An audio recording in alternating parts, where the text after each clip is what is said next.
Some friends and I were having a conversation recently, and it turns out they'd never heard of one of these camp cookers, and I grew up with them, so I decided to get one, and we'll do some recipes with it, and we'll show everybody how it works in order for my friends to learn about it, because it is such a core memory from when we were kids camping.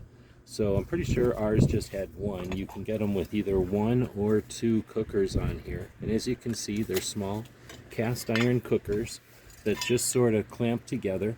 Now the idea is you're going to put some kind of release, so probably some oil or butter or something, depending on if you're making them savory or sweet.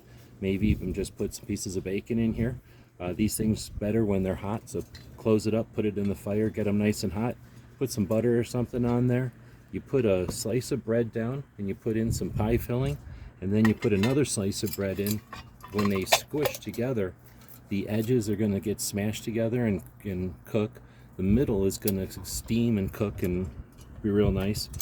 The kind of arms will clamp together while they're in the campfire. You might want to flip this a few times. You know, it's better over coals than over flames. And once you get the hang of it, you're making 2 handheld pies every so often in your campfire, and that is a lot of fun. You bring a loaf of bread, white bread works, any kind of bread works. You can start playing around with your own mixes, pancake mixes, or even those little biscuit tubes. Lots of stuff. And then the fillings, of course, all over the place.